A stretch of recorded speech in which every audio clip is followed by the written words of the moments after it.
You're watching the KOAM Morning News on Fox 14. Today, Afghan refugees relocate to the Joplin metro area. Sun beginning to pop up over the horizon. Cloud cover's here to stay, and eventually we've got thunderstorms in the forecast. The latest from the Skywatch Weather Center. Also, we revisit the Netherlands to catch up with a Dutch man who turned a pizza into a skateboard. All that and more coming up. Most Watch News starts now. Thanks for joining us for the KOAM Morning News on Fox 14. I'm Tanya Bach. Joplin police investigate two shootings, one leading to the arrest of the victim. Both shootings happened on Monday. JPD responded to the first one just before 10:30 a.m. on the 900 block of South Connor Avenue. That's where they found 29-year-old Joseph Pryor suffering from a single gunshot wound. He received treatment for a non-life-threatening wound at the hospital, and then police arrested him on active warrants out of Webb City. Second shooting happened on the 3100 block of South Jefferson Avenue. Officers were called around 5:30 p.m. Found a man with a gunshot wound to his abdomen. No word on his condition. Joplin police are still investigating, but they believe this was an isolated incident, that there's no threat to the public. Jasper and Newton County chapter of 100 Women Who Care is helping support the Alliance of Southwest Missouri's Good Dads program. On Tuesday, the group donated $2,500 to the Alliance. The Good Dads program helps fathers build better relationships with their kids and also helps fathers budget to meet family needs. An opportunity for them to reach out to fathers, to reconnect, build those relationships with those kids, reconnect, learn how to budget, learn how to make all of those child payments. And you know, what a delight to support that charity this quarter. 100 Women Who Care is an international organization of women who gather with the mission to donate money to local charities. Around 50 Afghans are expected to be settled in the Joplin metro area. A local group handling the Afghans held a meeting in Joplin yesterday to let the area know what to expect. KOAM's Chris Warner was at that meeting and has more. Refugee and Immigrant Services and Education, or RAISE, held a public meeting Tuesday in Joplin to discuss what this means for the Joplin area. RAISE is based in Knoll and helps immigrants relocate to the area. The Afghans could be settled anywhere in the Joplin metro area, not just the city itself. RAISE Executive Director Mike Newman says there are several reasons they picked Joplin. Because we have so many faith-based and community support services. We have tens of thousands of people that are attending churches that have a heart for the foreigner. We have affordable housing that a lot of the places, especially the urban cities, do not have. Newman adds that RAISE provides extra support to those who settle in the area beyond what other agencies can provide. But the volunteers don't necessarily stay with the family. So we are unique, as far as I know, and that we're going to be able to have people that are going to surround these people, make them feel part of the community, and really be with them during their stay in Joplin. Newman says there's a term floating around that describes the Afghan refugees as parolees, but he says that word is different when it comes to immigration terms. So they're not on parole. They are parolees because they did not get their paperwork done in Afghanistan. So they are over here finishing their paperwork, and then they have up to 2 years to change their status legally through the immigration court system. Joplin resident Alan Bemo went on 5 separate trips to Afghanistan with a company to provide support to the residents over the past several years. He came to the Tuesday meeting to learn more about the plans on getting the Afghans here and how the community felt. I was pleasantly surprised that it seemed like generally people are just wanting more information and even wanting to know how they can help. Bemo says he supports the idea of resettling the Afghans in the area. If they can come here to America, the land of the free and home of the brave, and set up some businesses here, do business, I'd be glad to help them. In Joplin, Chris Warner, KOAM News. Right now, the refugees are at various bases in the United States. Newman says the plan is to begin moving them by the end of January. An incredible discovery in Wisconsin. Archaeologists last week pulled an ancient canoe from Lake Mendota in Madison. A crew from the Wisconsin Historical Society discovered the historic dugout canoe under about 30 feet of water earlier this year. They excavated it last Tuesday. Carbon dating places it at 1,200 years old, which means the canoe was used around 800 AD. Archaeologists say the canoe is remarkably intact given its age and will help them learn how people existed, traveled, and traded around the area. The find was discovered along with net sinkers, indicating the vessel was once used for fishing. The canoe is now in the process of being preserved at the State Archive Preservation Facility. Just amazing that it's in that type of condition for being that blows my mind. That's really cool. That is amazing. Huh. We'll follow up on it. I'm gonna have to dive into that, see what becomes of that. Live look outside of Television City, the glow cloud just coming up over the horizon right there. Gorgeous, gorgeous colors right there. Seems like our trees out front, they just flipped almost overnight. That is very, very pretty. I don't think we had that last week. Current conditions from 7th and Rangeline. It's been a nice, mild morning. 63 degrees is where we stand. A little bit breezy, coming in at double digits, but really can't complain about this for the middle of November. Anything from 59 to 65 degrees now. Canoe, our new clubhouse leader. Skywatch Storm Tracker shows the heavy cloud cover right there. Beginning to see a little formulation out to the west. It's still out in the panhandles. Our morning and really early afternoon going to be just fine. We're not going to pick up hardly anything. Of course, that's going to be subject to change as the trough of the jet stream indicated right here where it bottoms out slowly moves toward us, and that'll bring us later afternoon thunderstorm activity. Probably about 4 to 5 is when we'll see it begin to originate over on the western edge of southeast Kansas. We'll get some pockets there of some pretty heavy rain as it rolls through all night long, anywhere from about half to an inch of rain. But we don't have any flooding concerns. Now, as it pushes through, say about 8, 9 for the central portion, and then from 9 to midnight before it clears out through southwest Missouri out to our east. Clearing skies on the backside of it, and much cooler temperatures as well compared to what we've had past couple of days. Still looking at a great looking Veterans Day though, is that we'll have sunny skies and highs around 60, but the cold front continues to stick around and play quite a factor as we'll drop down to the freezing, if not below the freezing mark for Friday night into Saturday. All right, up next, Pfizer boasts its vaccine offers close to complete protection from the virus. And later, one man believes he may have found a solution to India's air pollution problem. You're watching the KOAM Morning News on Fox 14. The kind of exercise most beneficial for people suffering from anxiety and new concerns about a steroid used to treat COVID patients. Elise Preston takes a look at some of today's top health stories. Doctors are prescribing the steroid dexamethasone to many patients with COVID-19, but a new UK study finds the drug could induce diabetes in some patients because it causes a spike in blood sugar levels. For patients already diagnosed with diabetes, the drug can make it worse. UK researchers say the steroid does reduce the risk of death from COVID-19 and can still be beneficial for patients with diabetes if they're monitored for complications. A worldwide study of children with cancer and COVID-19 infections finds most have mild cases and almost all make a full recovery. But German researchers say young cancer patients with multiple health conditions, severe infections, and low white blood cell counts are significantly more likely to have severe COVID. And Swedish researchers say moderate and strenuous exercise alleviates symptoms of anxiety, even when the disorder is chronic. Their study assigned nearly 300 people with anxiety to a 12-week program of cardio and strength training and found the more intensely they exercised, the more their anxiety symptoms improved. Those are some of today's top health stories. Elise Preston, CBS News, New York. Coronavirus vaccine booster doses may soon be available for all adults. CBS News' Laura Podesta reports on that update and the increasing number of children lining up to be immunized against COVID-19. Pfizer says new data indicates its COVID booster shot offers close to complete protection from the virus.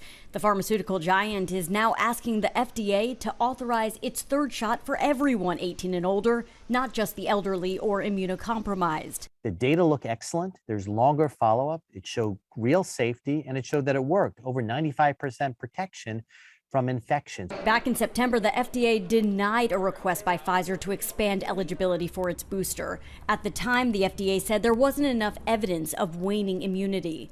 Meantime, many parents are now thrilled to get the youngest Americans a first dose. I am beyond excited. Kids 5 to 11 are lining up nationwide to get the jab. Out of 28 million children eligible, about 360,000 have gotten the vaccine so far. Health and government officials are hoping that number increases exponentially as the holidays and cold weather approach, forcing people indoors. Diving deep into my biggest anxiety, which is the winter surge. California is seeing an uptick in hospitalizations in areas with lower vaccination rates. In the northern part of the state, the Cal Berkeley football team is dealing with a massive outbreak.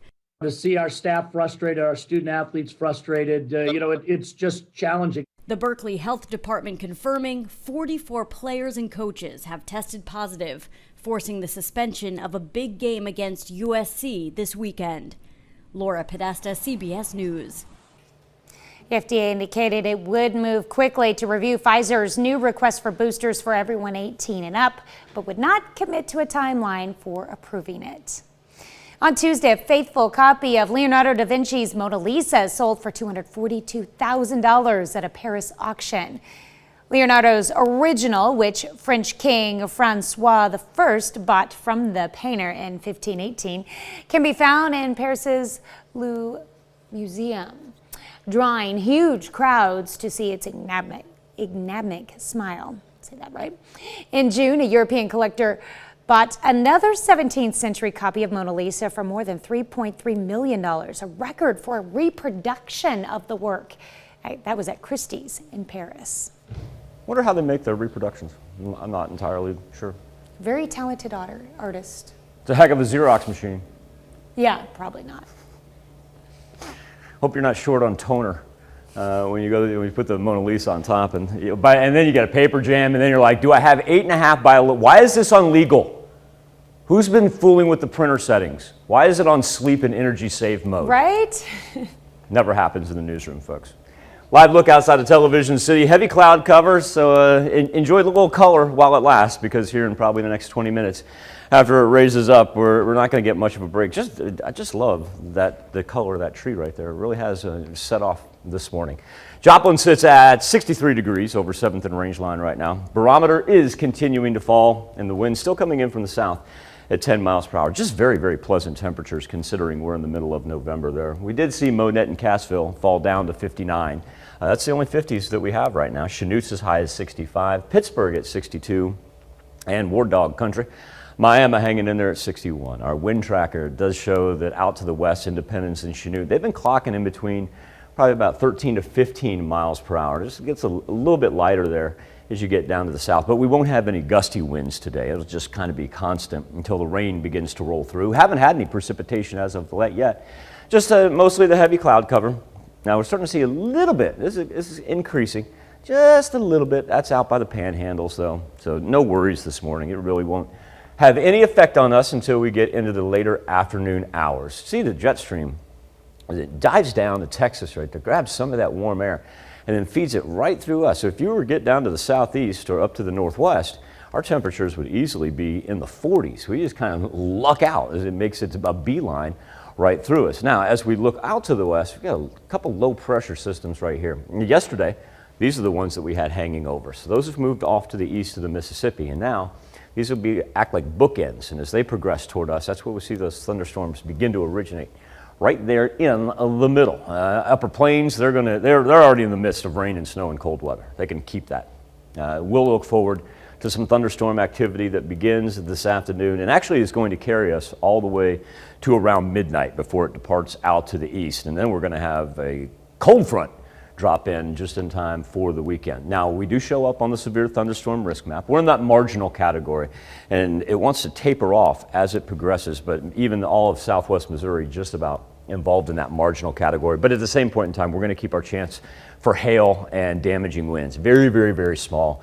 We see the low category. That pops up there, takes about from Tulsa, and then works its way down to Texas. As far as what Future Track has in store, there's the definitive line and almost a horseshoe as it comes through right there. As far as what we're going to see, our timeline, probably going to start here, say 4, 5 o'clock is where we first want to pop up on the far western edge of southeast Kansas. And we are going to have some lightning and thunder with it as well, and about half to an inch of accumulation. Then we go from about 8 to 9 for the central part of the 4 states, and then from 9 to midnight, passing off through southwest Missouri. Nice thing is our creeks, streams, soil, rivers, everything is going to be able to absorb what we're going to get. So really no flooding concerns, but then colder temperatures after that to wrap up our work week. We'll be back with more KOAM Morning News on Fox 14 right after this.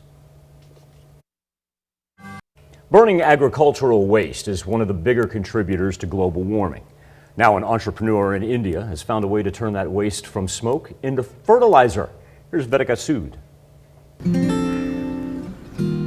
These sprawling farmlands near India's national capital, New Delhi, will soon be spewing thick plumes of smoke.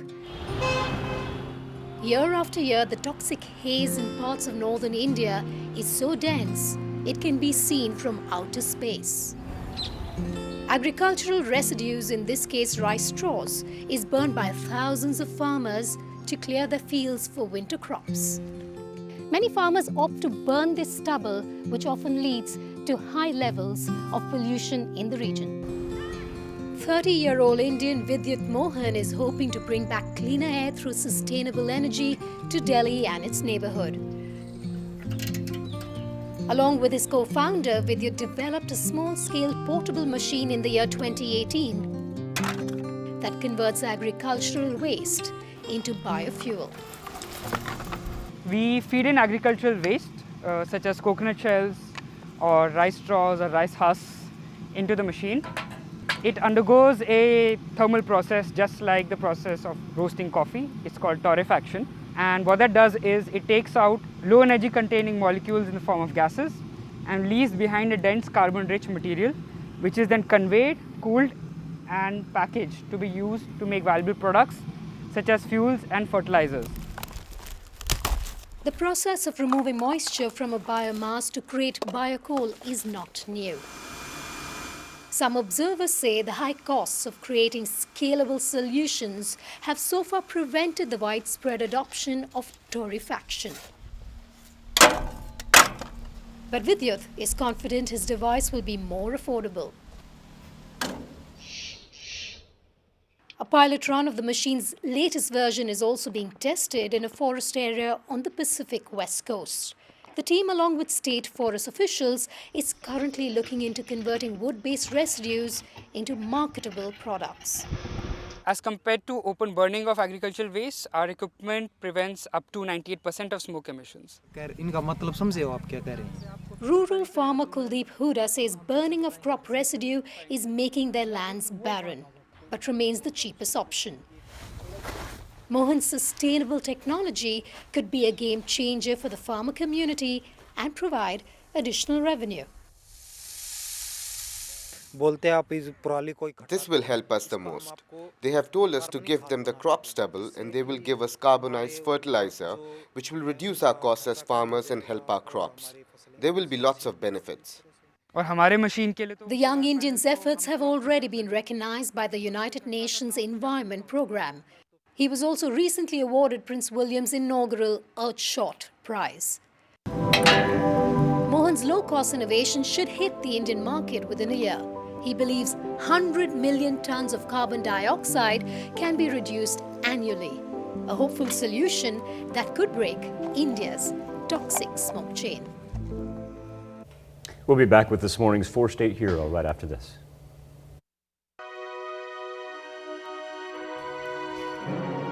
It's time to honor today's four-state hero. Enos Tatar was a U.S. Army sergeant and served in the Philippines during World War II. His hometown, Fredonia, Kansas. Sergeant Enos Tatar, our four-state hero, we thank you. The next time you order a slice of pizza, imagine it on wheels. Jeannie Moose takes us back to the Netherlands to remind us how to make a skateboard out of a pizza. If two of your favorite things are skateboarding and pizza, wait till you see what a pizzeria owner in the Netherlands is dishing up. So I was like, pizza, skateboard, pizza skateboard. I have to make a pizza skateboard. It took him more than 6 months to perfect the process, but Saman Koshbari took that half-baked idea and made it work. He started with this pizza stool and then graduated. This is a tabletop with pepperoni in it. To tables and skateboards. The sliced skateboards sell for around $800 a piece. It takes about 3 weeks to make one. The pizza has to be degreased and dehydrated, covered with resin, sanded and polished. Sad to say, it's odorless. People are always asking for custom pizza skateboards. Can you make me a vegetarian pizza? But preserving that is even harder, so he sticks to margarita and pepperoni.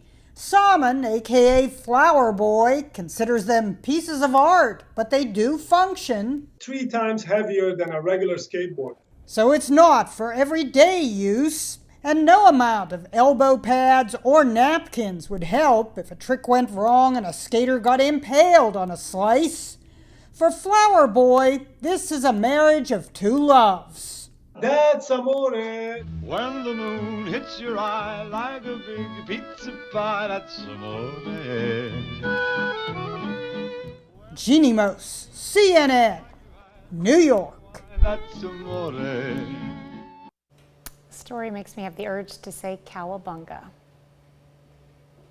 Another half hour of news and weather is just ahead. Coming up on the KOAM Morning News on Fox 14, migrant crossings fuel tensions on the Poland-Belarus border. Families prepare for Thanksgiving travel despite rising gas prices. You're watching the KOAM Morning News on Fox 14. We'll be right back. 4 states' most watched news starts now. Welcome back to the KOAM Morning News on Fox 14. It's currently 7:31. Let's take a look at today's top stories.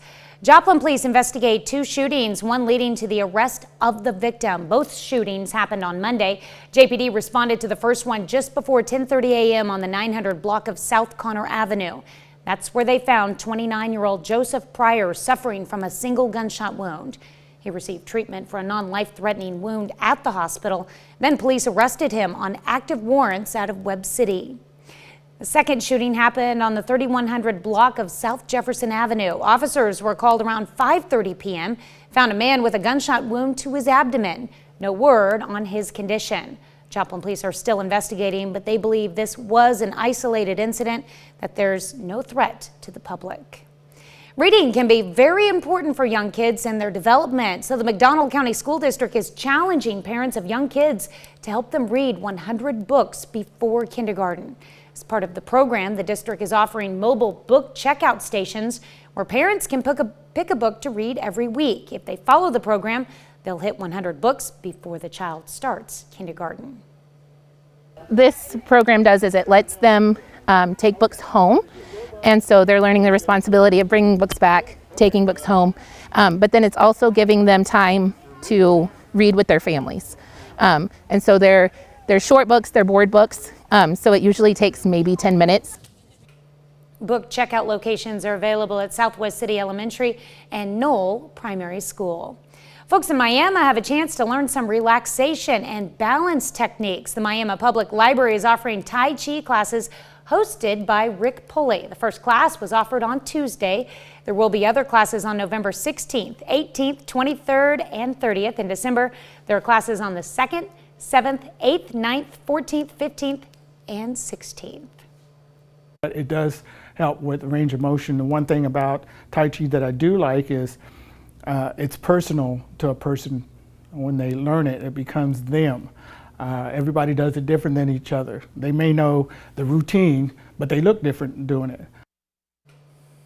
Program is federally funded by the Institute of Museum and Library Services. Members of the Pi Kappa Alpha fraternity at Pitt State are raising money and awareness for area homeless, and they're doing so by staying outside in cardboard structures while collecting donations and money. We are doing philanthropy for our fraternity, but there's a lot that can be done around here, and there's a very capable amount of people out here, to get involved and help the people of this city. I actually haven't been here for that long, but this city's really grown on me in the past couple of months. You can drop off donations to the guys. They're at the Oval across from the Overman Student Center at Pitt State until Thursday. All donations benefit Pittsburgh's Wesley House. Pitt State professor is continuing a tradition of teaching students about new cultures and stepping out of their comfort zones. KOM's Bronte Sorotsky has more on how the once-a-semester cultural simulation helps students see through the eyes of others. Pittsburgh State professor Grant Moss has lived all over the world. I've lived in Spain, I've lived in Ecuador, I lived in Chile. It prompted him to help the Pitt State community learn about and be more understanding of different cultures through a simulation called Bafa Bafa. The whole idea of the cultural simulation is to teach people that you have a lot of cultural baggage, so to speak, and you have biases, just you grow up with them. Moss splits up the room into two groups with their own languages, customs, and rules. Each group then has these different lenses, and so when you go and you visit the other culture, when you come back and debrief, you're using that lens. So that is what's so powerful about it, is you learn, oh my gosh, I've got years and years of biases. Moss says it's a way for students to understand what it's like to feel alienated or confused when coming from one culture to another. For many years, we've had a lot of international students here, and so they feel kind of lost. And so it's a way for you to have empathy, to see, oh, I never realized this is what somebody might be feeling. Pitt State student Tiara Wallace says she plans to go to Spain next summer, and this activity helped prepare her for the culture shock she may experience. I think this was a perfect opportunity for me to get out of my comfort zone and experience new things. I'll be there for a month, and just allowing myself to have an open mind of experiencing new experiences, and also allowing the country just to overwhelm me with the new and different opportunities that it has. Students discussed what they learned from each other's cultures. Moss says he hopes it'll help them have more empathy towards others. In Pittsburgh, Bronte Sorotsky, KUAM News. Simulation will continue again next semester. Well, a very rare catch in Maine last weekend. It happened in Casco Bay. Lobster man Bill Coppersmith caught what's known as a cotton candy lobster. That's interesting. Cotton candy lobster is super rare. In fact, they're literally 1 in 100 million. I think that's right. Bill named it Hattie after its granddaughter. Hattie is now at Get Maine Lobster in Portland. Organization said it's talking to area organizations and aquariums who might want to adopt it. I wonder what Hattie, what's up? Hi there, dude. I don't know. I don't think you have to do with Hattie. He's talking about something serious. He's got a SWAT team behind him. I wonder what Hattie, the granddaughter, thinks about this. She probably thinks it's cool. She probably, I hope she took it as a compliment. I would love to know the lifespan of that and how long. I wonder if Hattie asked if lobster tastes like cotton candy. No, we can't talk about eating the lobster. I know. Okay. We'll never know. Even though I'm not going to lie to you, when I saw that thing pop up, I didn't realize the significance of it. I was like, Yeah, not that one. I'll roll a little surf and turf. It's not too early. Marco's great burrito, by the way. Live look outside of Television City. You're just clinging to just that sliver right there because of the heavy cloud cover. But it's been very, very comfortable outside. 63 degrees right now over 7th and Range Line, where we've yet to see a break in the clouds. Still have 59s in Monette and Cassville, but we've been as high as 65 in Chanute and 62 right now in Pittsburgh. Wind double digits, especially out in the western part of southeast Kansas. We've seen an increase to 15 miles per hour in Independence, 14 in Chanute. Yet to see anything begin to pop up here. It's all eyes out to the west. It is growing pretty significantly, but that's still out by the panhandles. Not going to affect our morning one bit. And there's our little warm swath that comes out of the southwest with the low pressure system slowly but surely creeping across the Midwest toward the 4 states. Highs today, mid to high 60s, can't beat that. Let's talk rain. About 4 o'clock is when it starts on the far western edge of southeast Kansas, going to make its way from west to east. Heavy rain, thunder, and lightning to go along with it. Shouldn't have any flooding concerns though. 8 to 9 o'clock for the central, go about 9 to midnight before it finally pushes out. Clear skies after that for Thursday. Sunshine for Veterans Day. Cooler temperatures though, dropping down below the freezing mark Friday night into Saturday morning. We'll be back with more KOAM Morning News on Fox 14 right after this. There's something to talk about on the KOAM News Now Facebook page in our morning Insta poll. Back in April, 4 astronauts in a SpaceX Dragon capsule launched to the International Space Station. Their mission on board lasting almost 200 days. There they are Monday night, splashing back down safely in the Gulf of Mexico as NASA now turns its attention to sending the replacement crew. Had a minor medical issue and some bad weather that prevented them from yet to depart. That should take place later today, though. Our question to you is, would you go to space? And 67% of you say, no, thank you. I'm good right here on Mother Earth. You can always connect to us via our Facebook page or go right to the poll, koamnewsnow.com/vote. Prime Minister of Poland says a tense situation at his country's border with Belarus is putting the security of the entire European Union at risk. Thousands of migrants attempted to cross over the border into Poland on Monday, and now Poland says its military being activated, standing ready to face any scenario. The Polish government and several EU leaders accused the Belarusian President Alexander Lukashenko of helping push these migrants into the area. Fred Plekin has the latest. The situation at the border between Poland and Belarus remains extremely tense. The Polish authorities are now saying they believe that between 3,000 and 4,000 people are camped out on the Belarusian side and trying to get across. Now, the Polish authorities are saying that's not something that they are going to allow to happen.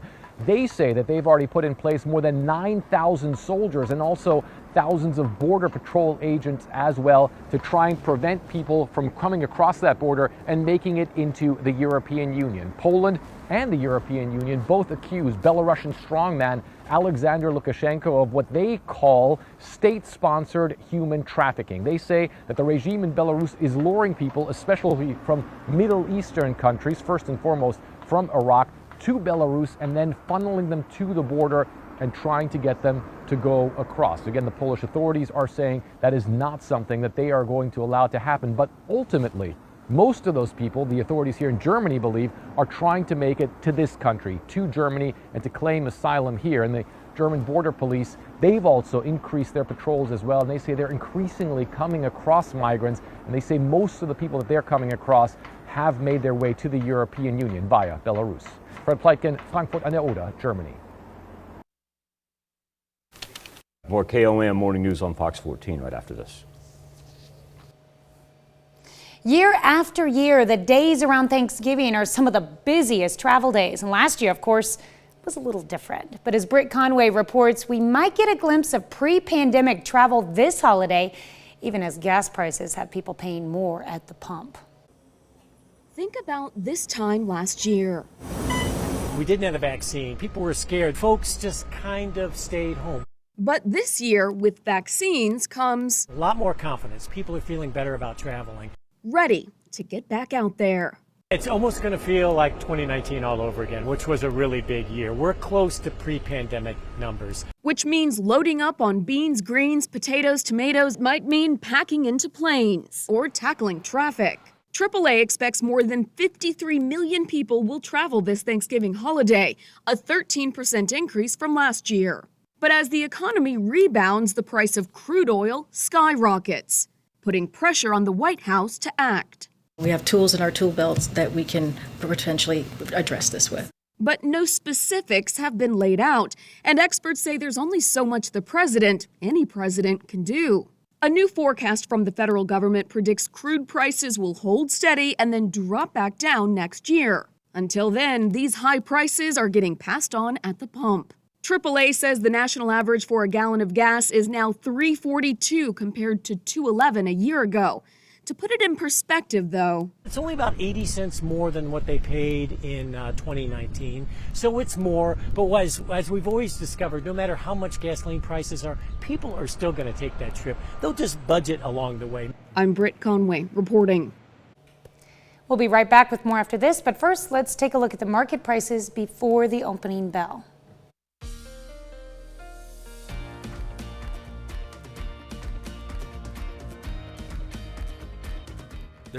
Talked a little bit about this yesterday. Kansas Governor Laura Kelly looking to get rid of the food sales tax. Got a little bit more time, we can take a deeper dive.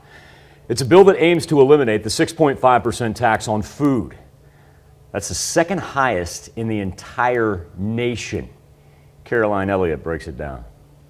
Governor Laura Kelly launching an Axe the Tax campaign aimed to eliminate food sales tax in Kansas. We can now give this elimination of the food sales tax to our Kansas families and still be able to fund our schools, fund our roads, and take care of people. The bill will propose eliminating the 6.5% food sales tax in Kansas, the second highest food sales tax in the entire country. If lawmakers pass the bill in the next legislative session, it could save families hundreds of dollars every year on groceries. The bill has bipartisan support, but the governor believes it may still be difficult to pass. The leadership in both the House and the Senate have also called for the elimination of this food sales tax. So I think we're all on the same page.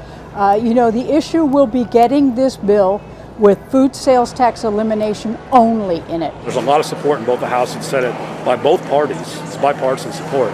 So this is the time to do it, but we've got to keep it clean because other people, with some of their other, people might have other tax cuts they want to add to it, and that's what could weigh it down and cause it not to pass. So it's really important we try to keep it clean. Attorney General Derek Schmidt, also running for governor in 2022, is calling for the end of food sales tax as well. Kansas Republicans tell us the GOP will support this bill. As Republicans, we have tried to get passed for a number of years, and so I'm really grateful to see that not only is our AG on board with it, but now that our governor is coming out and really giving it support, I think it's fantastic. I think it bodes very well for the people of Kansas. If you're going to get out to the grocery store, I'd do it before the rain sets in. You got all morning and most of the afternoon. Current conditions over 7th and Range Line in Joplin sitting at 63 degrees. Anywhere from 59 where we're at Monette and Cassville to 65 in Chanute. Miami sits at 61. The wind tracker coming in from the south. It has been a little bit blustery out to the west right there. 15 miles per hour in both Independence and Chanute. No rain formulating as of yet, just the overcast skies. Now we're starting to see it pick up in between those two low pressure systems, ranging from the Panhandle up to Nebraska right there.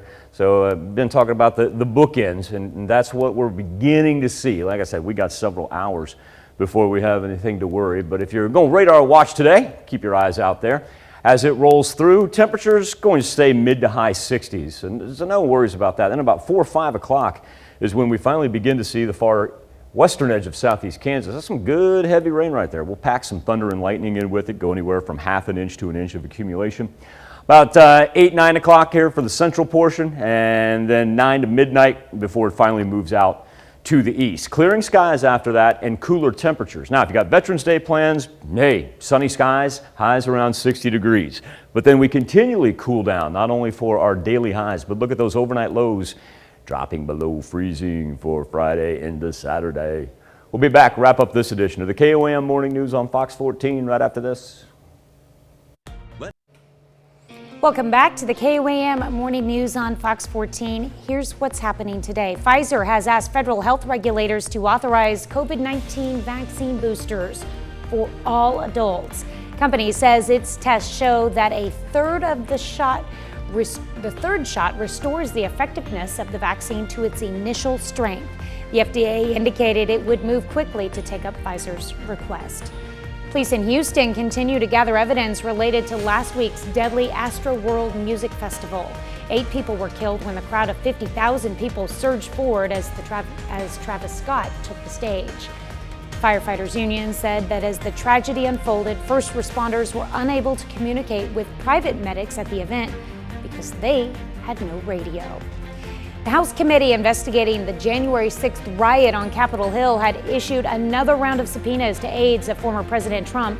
The committee demanded documents and testimony from 10 former officials, including senior advisor Stephen Miller and press secretary Kayleigh McEnany.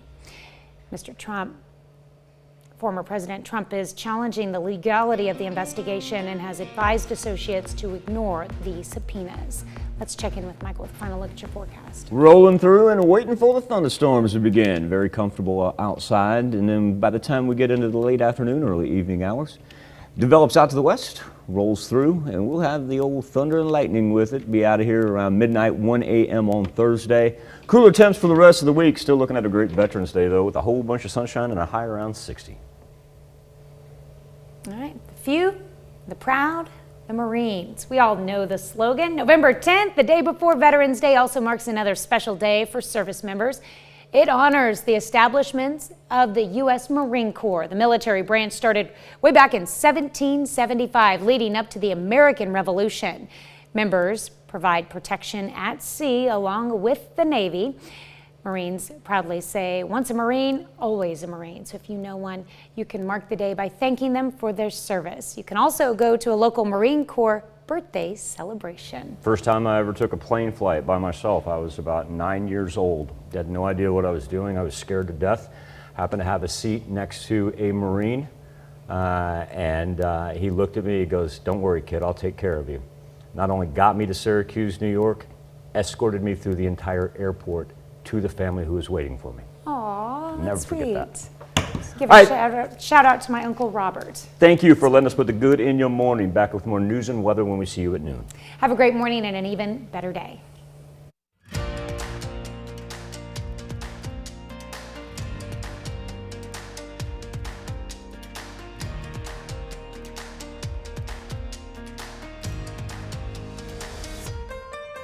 Are you in need of